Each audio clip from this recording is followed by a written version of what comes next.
Сайн бацгаана уу, кино болсон бодит хэрэгээр эргээд ирлээ. Яриагаа эхлэхийнхаа өмнө нэг анхааруулга хэлмээр байна. Яг одоо хоол идэж байгаа болон хоол идэж байгаа хүмүүс энэ бичлэгийг түр зогсоогоод хоолоо идэж дууссныхаа дараа үзээрэй гэж анхааруулмаар байна. Netflix-ийн докюментари байгаа. Trainwreck Poop Cruise буюу бүтлгүйтсэн аялал Баасан Cruise гэсэн нэртэй кино байгаа. Бараг нэрийг сонсоход л шууд спойлер байгаас тийм.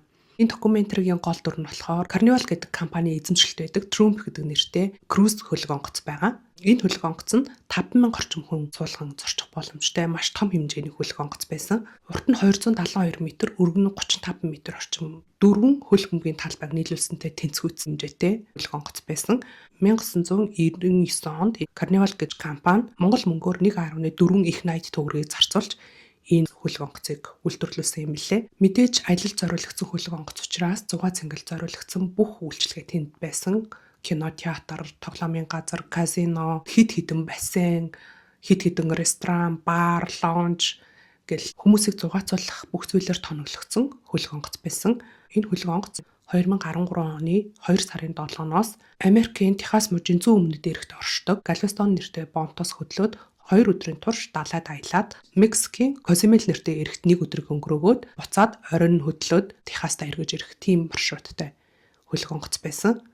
Энэ аялалд нь аялагч зочд нь 3000 орчим хүн, бүлгийн багийнхан 1200 орчим хүн байсан. Нийтдээ ингээд 4000 гаруй хүн аялж байсан хөлгөөнгөц байсан. Ингээд ботхоор бараг нэг тосхны хэмжээтэй хүмүүс нэгэн зэрэг хөдөлсөн тийм аялал байсан гэсэн үг.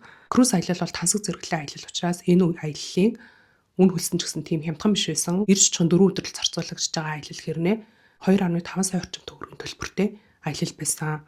Мэдээж тийм ч хямд биш. Дээрээс нь тансаг зэрэглэлийн аялалдаа тооцогддог круз аялалд явж байгаа хүмүүсийн хувьд энэ аялал бол бүтлгүүтэж болохооргүй аялал байсан. Аялагчдыг төлөөлөн ярилцлага өгсөн хүмүүс нь ямар хүмүүс байсан бэ гэхээр тухайн үед гэр бүл нь салаад охин нь зүрхэн шархалцсан байсан учраас охиныгоо тайвшруулах зорилгоор аялалд авч гарсан эцэг охин хоёр байсан. Гэрлэхийнхаа өмнө Америк эмэгтэйчүүд ганц бие эмэгтэйчүүдийн үдшилэг гэдэг тийм юм зохион байгуулдаг шүү дээ. Түүнийгээ зохион байгуулах байгаа эмэгтэй байсан. Мөн удахгүй гэрлэж байгаа сүт бүсгүйхээ гэр бүлийнхэнтэй хамтдаа аялангаа илүү татансаж авъя гэж ботсон сүт залуу нар байсан. Аяллаа эхлэл бол үнэхээр төгс байсан. Аяллаа хөтөлбөрөнд хүмүүсийг уйтах завгүй ар араасаа ингээ үргэлжилсэн сонирхолтой хөтөлбөрүүдтэй. Хоол унд нь ч гэсэн маш элбэг дэлбэг хангалуун байсан. Буфет хоолтой буюу өөрийнхөө хүссэн бүх төрлийн хоолыг хүссэн хэмжээгээрээ авч идэх боломжтой. Тийм аялал байжээ. Ингэж 2 өдрийн турш хөгжилтэй аяллыг өнгөрүүлж авсан хүмүүс маршрутын дагуу 3 дахь өдрөө Мексикийн Козимел эрэгт хүрсэн. Мексикт ирснийх гээд тэр өдөр бол зочид бүгдээрээ маш хөгжлөгөөр өнгөрүүлсэн. Өдөржингөө дэлгүүрхсээд Мексикээр аялж байжгаад оройн нь кила ууж тако идээд хөлгөөнгөцөндөө суугаад буцахаар хөдөлцгөөсөн. Хөлгөөнгөцны ажилчид хаяа нэг эргүүл хийж нам гүнхэн шөнө өнгөрчээсэн. Гэтэл үүрийн 5 цаг 28 минутанд гинт аюулын тохио хангиж эхэлдэг. Өмнөх оройн Мексикт нохоо 3 харагдтал ууцсан. Тэгээд дотор нь мухаарцсан шарссан хүмүүс үүрээр бүтэн нойрооч авч амжаагүй байсан учраас маш ууртай гар сэрцгээсэн. Дунд байсан хөлгөөнгөцны зарим ажилчид гэсэн маш ууртай байсан. Тэд нар нь ямар ажилчтай гэхээр үйлчлэгийн ажилчид буюу өглөө зочдыг сэргэтэн хамтдаа сэрж тэднэрт үйлчилж байжгаад орой унтахад нь хамтдаа унтдаг. Өдрийн ээлжний ажилчид байсан. Тэгээд энэ ажилчид гэсэн нойроо өлегтэй авчдаг, амарчдаг байхад юу болоод байна гэсэн байдалтай сэрцгээсэн. Гэтэл шөнийн ээлжний ажилчид болон техник хариуцсан ажилчид нь маш их сандарч твцэн байдалтаар гүйлтцгээжсэн. Тийм алба гэж бүгдээр гүгэдсэн. Тийм алба гэдэг юу илэрхийлдэг вэ гэхээр гал гарч ийн гэсэн тохио юм байл л дээ. Нөө ажилчид дунд хэрэглэгддэг мэргэжлийн үг хэллэг гэдэг шиг круз хөлгөөнгөцныхны дунд хэрэглэгддэг нэг тийм үг юм шиг байгаа. Юу болоод байгааг ойлгосон ажилчид хөлгийн тавцан дээр цуглараарай. Онгоцонд гал гарсан байна гэж хэлээд зочдыг бүгд ингэ сэрээжсэн. Зочид ч гэсэн бүгдээрээ яралтайгаар хөлгийн тавцан дээр гарч ирэхэд үнэхээр л хөлгийн арын хэсгээр хар утаа ингэ сунглаад байждаг. Үнийг нь харсан зочид нэрэл аюултай тохиолдоод байгаа юм байна гэж бодоод одоо яах ёстой юм болоо гэж айд сандарсан байдалтай хүлээцгэж исэн. Хөлгийн ажилчид эсрэгээрээ энэ бүхнээс айд сандарсан хүмүүс бүгдээрээ дэгэн зэрэг хөдлөөд замбраагүй байдал үүсгүүл яана гэдгээс айжсэн. Гэхдээ азар энэ гал нь тийм том асуудал байгаагүй буюу хөлгөөнгөцөг хөдлөхөд зориулагдсан 6 шиг генератор байдаг юм байна.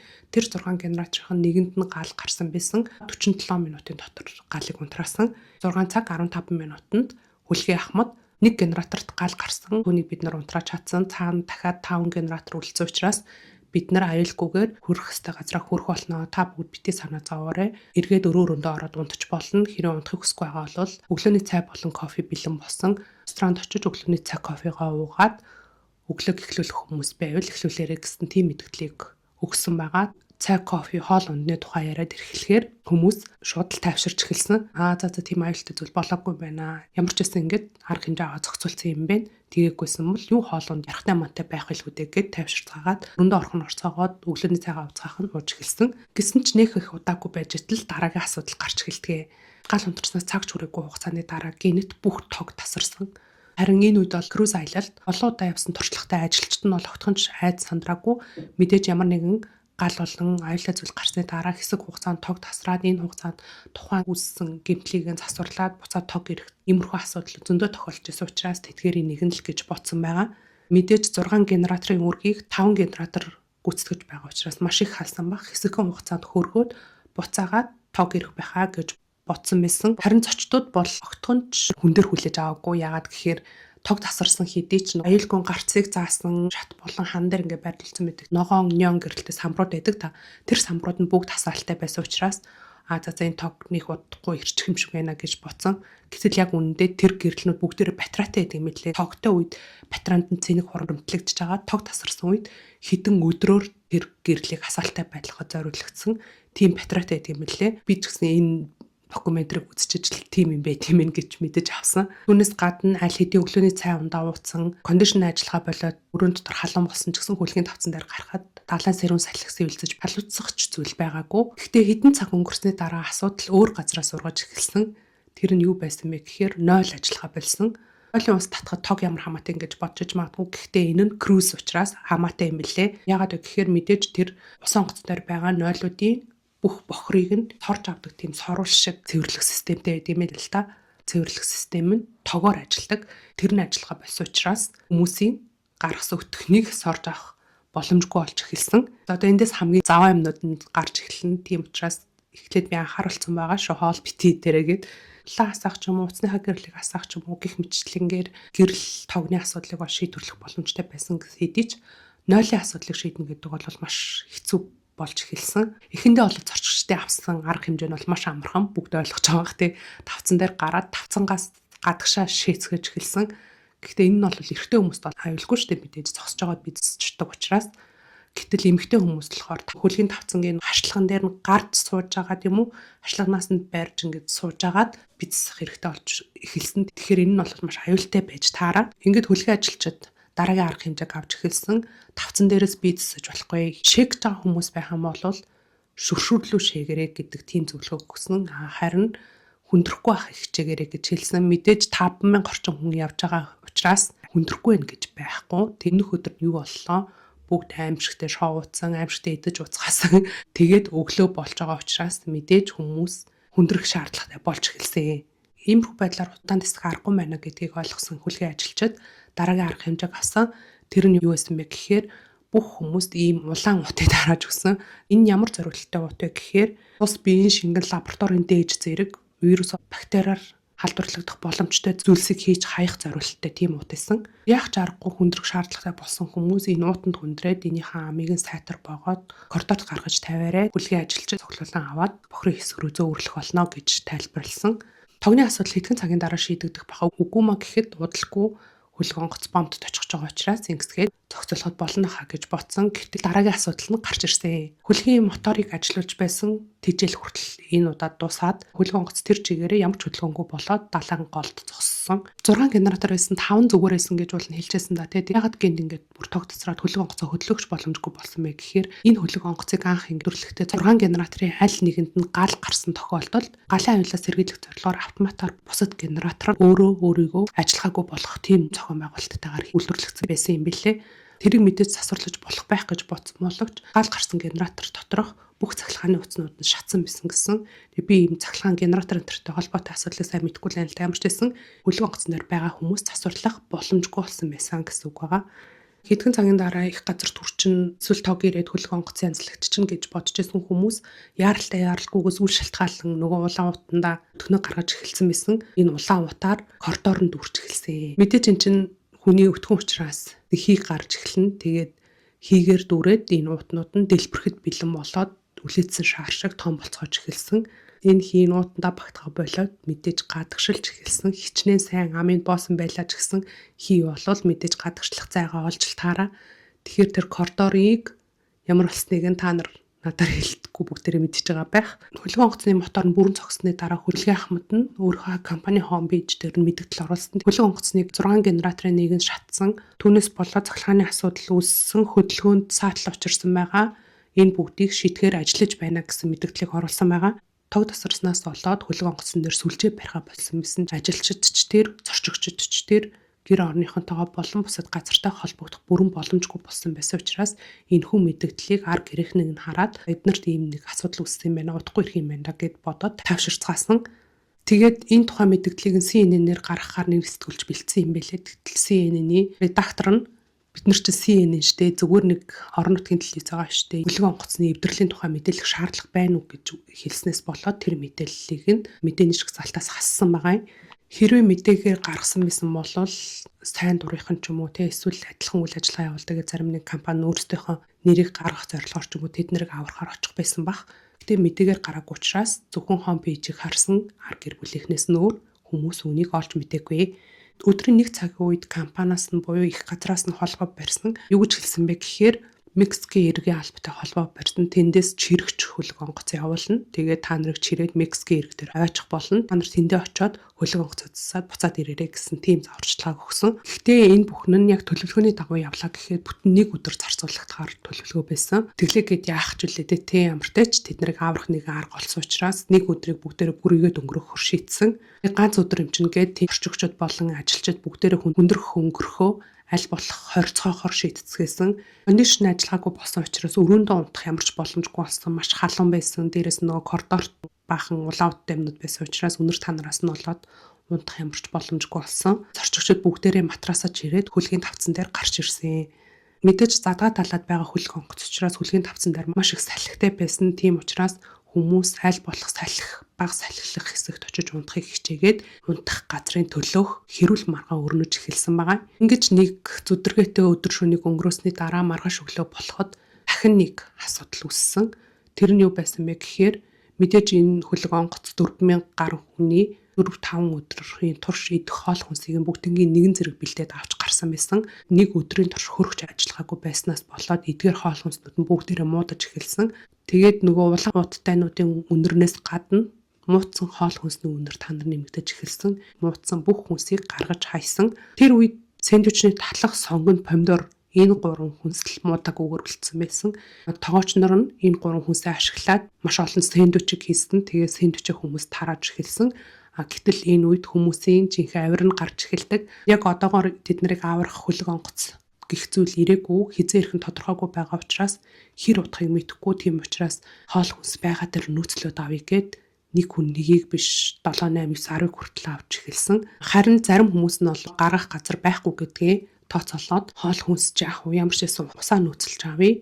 Мацаг барь гэж шийдцгээсэн. Энэ үед нь онгоцонд анх суухт нь игшгэлж байсан, хөгжмөнд хүртэл игшгэлгээ болсон. Хөгжмөнийх нь батарейн дуусаад маргааш өдөр нь нарлаг өдөр болж маш их нар шарж эхэлсэн. Тийм учраас хүмүүс бүгдээрээ ор хүнжлийн цагаан даваа гаргаж ирээд сүйдрэгч босгож эхэлцгээсэн. Ингээд тансаг аялал нь нэхгүй өдрийн дотор цагаачтын хуаран шиг болж хувирсан. Гэхдээ энэ хүмүүс бол итгэл найдвар алдаагүй лсэн. Мексикээс чирэгч онгоц ирээд тэднийг Мексик руу авч явна гэж хүлээсээр байсан.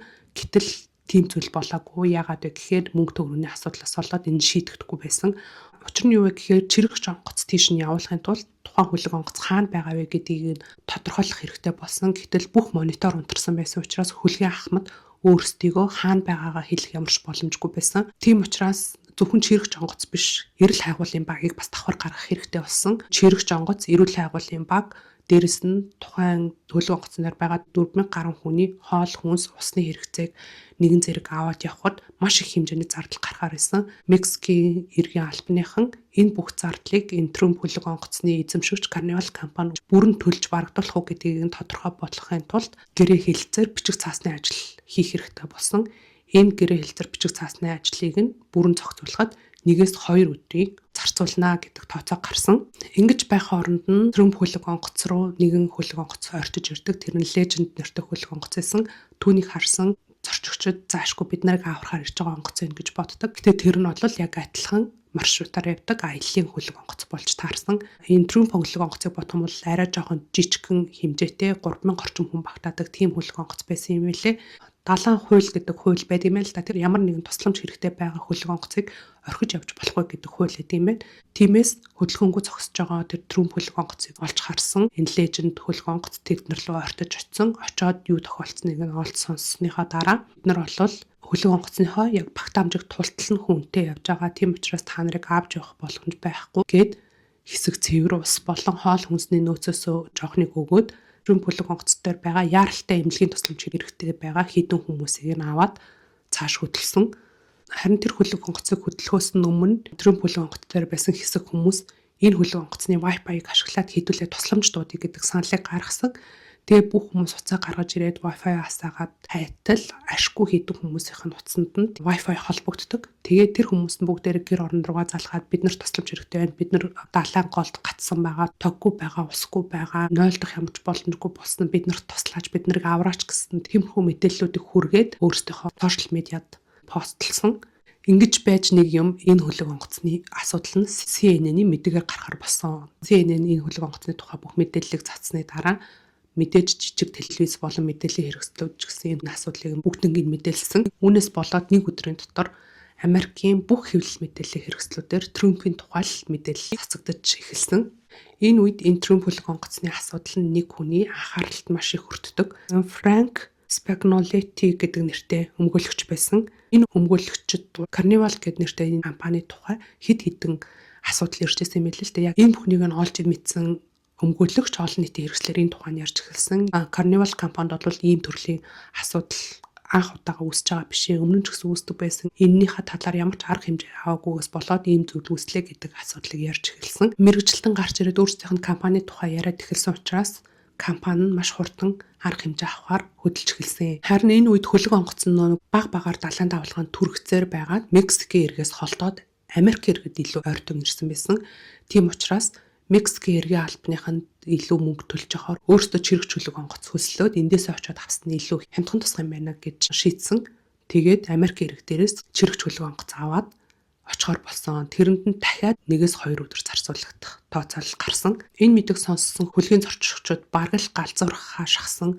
Аль хэдийн 3 өдрийн турш улаан утандаа хүндэрсэн байсан учраас дахиад 2 өдөр ийм байдалтай бай гэж байгаа юм уу гэд маш их уур цаартай болцоож эхэлсэн. Аргагүй лахалдаа тийм мэдээж 4000 гаруй хүн 2 өнжөөд нэг хүндрэлэг гэхэд багтаа л өдөрт 2000 өтгөн шингэн гарна гэсэн үг шүү дээ. Тэгэхээр 3 өдрийн турш гэхээр тэрний үнэр та нар баг үнэрч чаас тий. Дахин 2 өдөр ийм байдалтай өнгөрөнө гэдэг бол ямар ч хүнд маш хэцүү мэдээ байсан байж таараа. Уур бухимдалтай авсан зорчигчдыг тайвшруулах зорилгоор Хүлгийн Ахмад үнэгүй баараар үйлчлэе гэдэг шийдвэр гаргасан. Стрессцэн, ууралцсан, цөхөрсөн байсан зочдууд бүгдээрээ бааранд ороод үнэгүй уух юмнуудыг баруун салгаагүй ууж эхэлсэн. Энэ шийдвэр нь бол маш буруу шийдвэр байсан. Яагаад гэхээр Соктод эрүүл ухааны алдаад ирэнгүүт ичиг санаа зовх гэдэг зүйлс нь бүгд үггүй болоод хөлгийн тавцан дээрээс шээгээ, улаан уттай юм авч шидээд тэнэгтэж өгдөг. Тиймээс сандарсан Хүлгийн Ахмад болон хөлгийн ажилчид үнэгүй баарыг шууд зогсоодгоо. Энэ үед Соктод эрүүл ухааны алдсан байсан хүмүүс нөгөө бүглэрсэн байгаа нойлоо шууд тэр чигийг ашиглаж эхэлдэг. Тэгэнгүүт нөгөөдөл нь хальж малаад жоохон заваарч эхэлсэн. Тэгээд энэ тухай хөлөг онгоцон дээр ингээ тоогоочоор ажиллаж байсан энэ залуу ярьсан хгүй. Яг тэр үед 0 орох гээд очисон чинь тэр 0 бол миний амьдралтаа харсан хамгийн сэжгийн 0 байсан гэж хэлсэн. Энэ юу гэж ярьсан бэ гэхээр за энэ хэсгийг ярих хэрэг ч өнөөдөр за тэгтээ ямар ч нэгэн тал заваа юм ярьсных ярьчих. 0 нь ингээд хүн хүндэрсэн, дээрээс нь 0-ын цаас тавьсан, дахиад тэрэн дээр нэг хүн хүндрээд, дахиад 0-ын цас тавиад, дахиад дээрээс нь хүндрээд, дахиад 0-ын цас тавиад гээд өтгөн болон 0-ын цаасаар хийсэн лазанья шиг байсан гэж хэлсэн. Заавал хоолтой зөвлөх хэрэг байсан ч юм уу. Ер нь бол энэ круиз хөлөг онгоцны компанийн ажилчдаа юу гэж сургадаг байсан бэ гэхээр манай хөлөг онгоцонд суусан зорчигчид энэ насандаа мартахааргүй дурсамжийг аваад буух хэрэгтэй гэдэг сургалт явуулдаг гэсэн юм байна л та. Тэгээд энэ удаагийн аялал бол үнэхээр энэ насандаа мартахааргүй аялал болж чадсан. Харамсалтай, огтхон ч хөвгөлтэй биш. Ингээд ямар ч байсан хэцүүхэн 6 өдрийг өнгөрөөсний дараа чирэгч хөлөг онгоц тэднэр дээр ирдэг. Хэдий удаан ч гэсэн хөлөг онгоц ямар ч байсан хөдөлж эхэлсэн. За энэ үед жинхэнэ гамшиг эхэлсэн. Галаа гэдэг бол их газартай харьцуулахад цаг агарын нөлөөллийг илүү их мэдэрдэг юм байна. Тэгээд энэ үед болонгот маш их салхи шуургатай өдөр байсан. Чирэгч хөлөг онгоц нь бол тухайн хөлөг онгоцыг бодвол хамаагүй жижигхэн гэхдээ илүү хүчтэй юм байна л та. Тэгээд том юм жижигхэн юм чирээд салхи шуургатай юм дотор ингээ яангууд найгах савлах тийм хөдөлгөөн ихээр мэдрэгдэж эхэлсэн. Найгаас савлаад ангууд нөгөө нэг дүүрцэн байгаа юмнууд нь цайлгаад хальж эхэлсэн. Дээд айлаас ус алтгаар ямархуу байдалтай гоождгийг та нар бүгд мэдж байгаа штэ. Гэтэл энэ хөлөг онгоцных нь дээд давхрынх нь 0 нь хайлангууд доошоо ус алж байгаа юм шиг ханыг дагаад орж ирж эхэлсэн. Иймэрхүү өнгөтэй юм. Зөвхөн өнөөс гадна бас өндөртэй юм. Дээрээс нь урсаж эхэлсэн байгаа. Далайн давлгаа ингээд хүчтэй болохын хэрээр найгах хөдөлгөөн хүчтэй болохын хэрээр энэ урсгал нь улам ихээр орж ирээд исэн. Тийм учраас өрөөнүүд болон коридорт амьд амтан байх ямар ч боломжгүй болсон. Өнөр та нарын ч гэсэн бүр авахын аргагүй болсон. Угаасаа 4,000 хүний 6 өдрийн үнэр гэдэл бод. Зөвхөн өнөр танараас гадна энэ бүхэн чинь тэр чигээрэл халдварт өвчний голомт болж байгаа шүү дээ. Иннээс болоод ингээ гидсэн өвдсөн, арсны өвчин туссан ч гэх юм уу те тиймэрхүү хүмүүс бас мэрсэр гарч эхэлсэн. Гэлээгээд яах вүлээ далайн голд байгаа хүмүүс 1 секундын өмнө ч болтугай их газар дээр очиосоо гэж залбираад хүлээгээ суухаас өөр ямар ч аргагүй байсан. Ийм байдлаар дахин 2 өдрийг өнгөрөөсний дараа 2013 оны 2 сарын 14-ний өдөр хөлөг онгоц их газарт ирсэн. Энэ өдөр бол 2 сарын 14 буюу Валентины өдөр байсан. Энэ хөлөг онгоцноос буусан хүмүүс тэр өдөр шоколад өгсөн тийм мэдрэмжгүй хүн байгаагүй л хөдөө те. Шоколадны өнгөтэй юм донд хэд хоноод ирж байхад их газарт хөж ирсний дараа бол мэдээж сүлжээ орж эхэлсэн. Тэгээд энэ үед хүмүүс бүгдээрээ гэр орнохын руугаа залгаад ганц л зүйлийг хэлсэн. Тэр нь юу вэ гэхээр цэвэрхэн өмд гутал авчирч өгөөрэй гэж хэлсэн байгаа. Онгоц газарт хүрэх үед хэвлэл мэдээллийнхэн болон гэр бүлийнхэн бүгдээрээ тэднийг ухтаад зогсож байсан. Энэ үед онгоцоос бууж ирэх зарим хүмүүс нь таньдаг хүмүүс намайг битээ харчаасаа миний зургийг хинч битээ дараасаа гэсэн байдалтай нүрээ нугаад гарч байсан болов. Зарим нэг нь болохоор яг л олимпийн алтан медаль хүртээд их орондоо ирж байгаа хүмүүс шиг гарч ирж байсан. Харин зарим нь болохоор агаарын дайнд оролцоод их газар дээр ирж байгаа хүн шиг гарч ирж байсан. Энэ хүмүүс бол бүгдээрээ шууд гэрлүүгээ хараагүй. Тусгаалan бэлдсэн нэгэн суудсанд бол бүгдээр ингэ оруулсан. Учир нь эдгээр хүмүүсийн эрүүл мэндийг нэгдүгээр шалгах хэрэгтэй, хоёрдугаарт нь энэ үйл явдал хэрхэн өрнөсөн тухай мэдээлэл авч мөрлөг явуулах шаардлагатай байсан учраас энэ хүмүүсийг өөр газар тусгаарласан. Ингээд энэ хүмүүс нэг юм хүний осоор хүндэрч хөнгөрч устсанд ороод хоол унд идээд байцаалчиг юмд орцохоос нь тэгээд энэ үедээ хоорондоо илүү ойр дотн болоод илүү сайн найзууд болсон гэсэн. Тэгээд кино дуусах үед нь энэ хүмүүс бүгдээрээ ижил зовдлон тулсан хүмүүс илүү ойр дотн болдог гэдг нь үний юм шиг байлаа гэж хэлээд инээдлэлд тусч байгаа тийм зураглалаар энэ хүү баримтат кино төгсдгөө. Энийний дараа араас нь далайн хэрэгээр мэрэгшсэн нөгөө өмгөөлөгч гарч ирдэг. Тэгээд энэ өмгөөлөгч болохоор энэ хөлөг онгоцон дээр сууж ирсэн хүмүүсийг бүгднгийн төлөөлөөд энэ крузинг компаниг шүүхт өгсөн юм лээ. Гэхдээ энэ круз аяллаа билетийг захиалдаг сайтынх нь жижигхэн нэг булан дээр энд аюулгүй аялал эрүүл хүнс сонирхолтой хөтөлбөр санал болгохыг хичээх болно гэдэг тийм мэдээлэл байт юм лээ. Тэнгүүд хичээх болно гэдэг нь юу гэлэрхийлж байгаа гэхээр хичээх болно. Гэхдээ үнэхээр аргагүй нөхцөл байдал тохиолдох юм бол бид нар хариуцлага хүлээхгүй шүү гэсэн утгыг илэрхийлж байгаа юм байна л да. Тэгээд энэ мэдээлэл байсаар байтал үүнийг зөвшөөрөөд өөрсдөө тикет худалдаж авсан учраас бид нар энэ хариуцлага хүлээх шаардлагагүй гэдэг тийм зүйлийг бол ярьсан байгаа. Бүхэл бүтэн CNN-ээр гарч орондоо яриад тэдний тухай мэдээлэл цацагдсан учраас бүр ямар ч хариуцлага хүлээхгүйгээр ингээ орхих боломжгүй байсан. Шүүгдсэн хүмүүс нь юу нэхэмжилсэн бэ гэхээр аялалд зориулсан өөрсдийнхөө мөнгийг бүтэн биеийн эрүүл мэндийн үзлэгийн төлбөр тэнд бас ястай хойлтод хайж үлдээсэн хувцас хунаргийнхаа нөхөн төлбөрийг авна гэсэн тийм шүүхийн зарга үүсгэсэн боловч энэ бүгдийг нь хүлээн зөвшөөрөхгүй зүгээр хүн бүрд $500 нөхөн төлбөр олгоно гэж хүлээн зөвшөөрсөн юм лээ. Яг нэг хүнийхээр ингээд тооцоогоор бол жоохон мөнгө юм шиг боловч яг үнэндээ бол тэр компаниас 6.5 тэрбум төгрөгийн зардал гарсан юм лээ. Хин хиндэ гомдолтой байсан ч ямар ч гэсэн хэрэг ингэсгээ шийдэгдсэн. Энэ хэргийн төлөөлөл олж гарсан 3 баг байгаа шүү дээ. Эхнийх нь нөгөө ганц бие бүсгүй баяраа хийж авсан эмэгтэй. За тэр эмэгтэй энэ үйл явдлын дараа хурмаа ол хийсэн. Хурманд нь ирсэн хүмүүстэй өгсөн бэлгнийх нь сав багла бодол нь ийм байсан. Хөгжилтэй газар тэг өөртөө тохиолдсон ийм азгүй зүйлийг хошин мэдрэмжтэйгээр хүлээж авч байгаа нь сэтгэл зүйн эрүүл мэнд сайтай л байгаагийн илэрхийлэл баг л та. Хадмуутайгаа аялалд явсан залууч гэсэн найз бүсгүйтэйгээ гэрлээд хадмуутайгаа илүү ойр дотн болсон гэсэн. Одоо хүртэл хадмуутайгаа жил бүр аялалд явдаг хэвээрээ харин аялахдаа хизэж далаад дахиж гарахгүй гэсэн амлалттайгаар аялдаг болсон гэсэн. Аав охин хоёр байгаа штэ тийм. Тэр хоёр бол харин одоо хүртэл круз аяллаар явдаг хэвээрээ гэсэн. Гэхдээ хизэж тэр Carnival гэдэг компани хөлөг онгоцоор явдаггүй гэсэн. Нөөнтөх тоогоочлохоор энэ үйл явдлын дараа лазаня идэж чадхаа болсон гэсэн. Энэ үйл явдлын дараа тэр шүрэн бүлгэн онгоцыг бүрэн шинжилэн засвар хийсэн юм билээ. Шинжилсэн засварт нь 570 орчим тэрбум төгрөгийн зарцуулагдсан гэсэн. Нэрийг нь өөрчлөөд Sunrise гэдэг нэр өгөөд дахин аялалд гаргасан гэсэн. Ингээд өнөөдрийн бэлдсэн хэргийн түрээд өндөрлөж байна. Жохон бохир заваан сэжгийн хэрэг байсан ч гэсэн хим нэгэн гэмтэж бэртээгүй, гэмт хэргийн чанартай юу ч байгаагүй учраас та бүхэн маань ч гэсэн түнхүү хүлээж аваарэ гэж хүсмээр байна. Дараа дахин шинжлэхтэй эргээд ирээ. Тэр болтол баяртай.